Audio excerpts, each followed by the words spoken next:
बच्चों, आज हम कार्बन यौगिकों के रासायनिक गुणधर्म के बारे में पढ़ेंगे कि ये जो कार्बन के यौगिक हैं ये कौन कौन से प्रकार की रासायनिक अभिक्रिया करते हैं।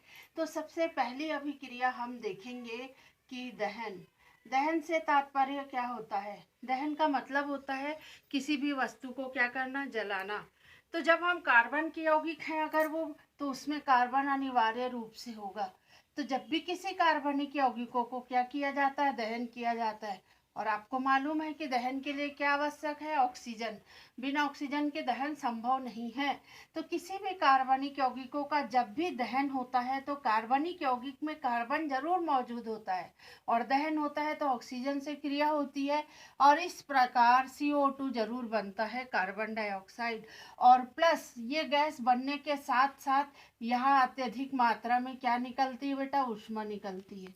तो आपने इसको जलाया, जैसे कि आप अगर मान लो CH4, ये क्या है? CH4 मीथेन है, ये बहुत ही कॉमन है, कार्बनिक यौगिक एल्केन है। जब आप इसका क्या करोगे बेटा? दहन करोगे तो देखो क्या बनेगा, इसमें C है, चूंकि ये कार्बनिक यौगिक है तो पक्का है CO2 बनना ही बनना है।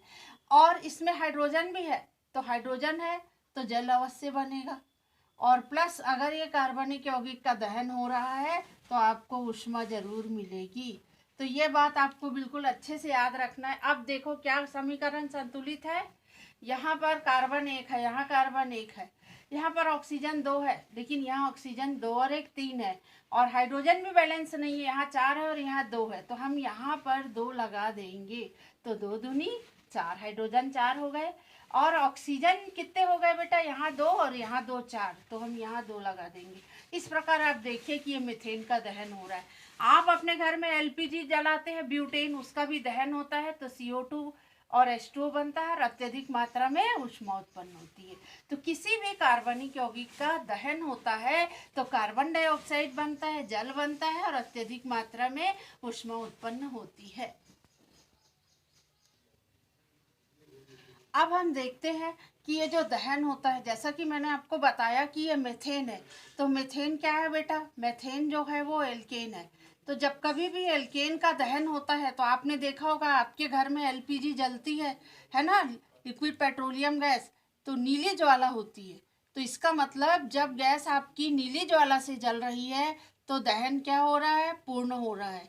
लेकिन जब कभी भी आप एल्केन की जगह असंतृप्त हाइड्रोकार्बन लो, एल्केन की जगह क्या लो? असंतृप्त हाइड्रोकार्बन, तो ये डबल बॉन्डेड यौगिक है और ये सिंगल बॉन्डेड यौगिक है। तो एल्कीन जो होता है हमेशा कैसी ज्वाला से जलता है? ये पीली और धुएंदार, पीली ज्वाला होती है इसकी और ये धुएंदार ज्वाला से जलता है, जबकि ये नीली ज्वाला से जलती है। तो एल्केन और एल्कीन में ये फर्क है। अब हम इसकी जो दूसरी अभिक्रिया पढ़ेंगे वह अभिक्रिया है इसकी ऑक्सीकरण अभिक्रिया। तो क्या अभी हमने दहन के बारे में पढ़ा? तो दहन एक ऑक्सीकरण अभिक्रिया है क्या? हाँ है। दहन में भी ऑक्सीजन का उपयोग हो रहा है तो दहन एक ऑक्सीकरण अभिक्रिया है।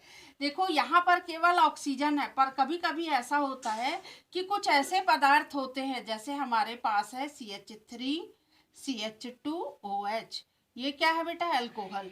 तो जब अल्कोहल का ऑक्सीकारक होता है हमारे पास में KMnO4, पोटेशियम परमैंगनेट, ये ऑक्सीकारक है क्योंकि इसमें ऑक्सीजन मौजूद है ना। तो ये ऑक्सीकरण होगा इसका अल्कोहल का और हमारे पास प्राप्त होगा CH3COOH।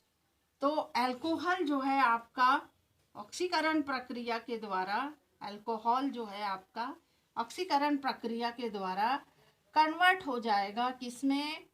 एसिटिक अम्ल में। तो ये भी जो अभिक्रिया है दहनी है, पर इसमें ऑक्सीजन कहाँ से आ रहा है? जब ऑक्सीजन किसी यौगिक से आए तो वह ऑक्सीकरण कहलाता है और जब सामान्य ऑक्सीजन वायुमंडलीय हो तो वो क्रिया दहन कहलाती है। जैसा कि आपको मालूम है संकलन अभिक्रिया मतलब क्या होता है? योगात्मक अभिक्रिया। इसमें क्या होता है? निकिल या प्लैटिनम जैसे उत्प्रेरक होते हैं, निकिल या प्लैटिनम, इसकी उपस्थिति में क्या होता है? असंतृप्त हाइड्रोकार्बन, जैसे कि CH2 डबल बॉन्ड CH2, ये क्या है? असंतृप्त हाइड्रोकार्बन है। असंतृप्त हाइड्रोकार्बन से हम क्या बनाएंगे? जब संतृप्त हाइड्रोकार्बन, देखो इसमें हाइड्रोजन जुड़ने वाला है प्लस, तो योगात्मक का मतलब होता है जुड़ रहा है। कैसे जुड़ेगा? ये डबल बॉन्ड टूटेंगे, एक डबल बॉन्ड के टूटने से दो वैलेंसी फ्री होती है।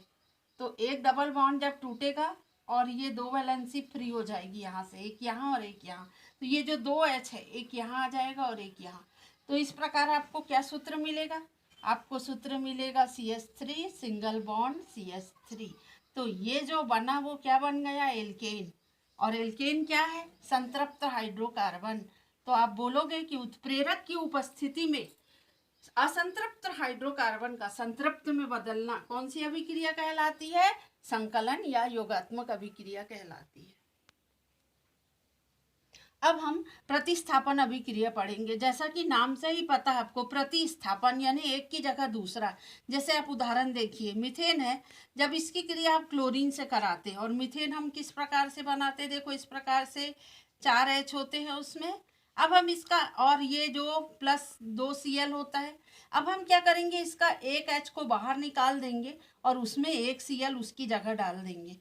तो आपका सूत्र क्या हो जाएगा? एक H बाहर निकला तो CH3 और एक Cl उसकी जगह जुड़ गया है। कुल 3 और 1 4, और एक H और एक Cl ये बाहर आ गए।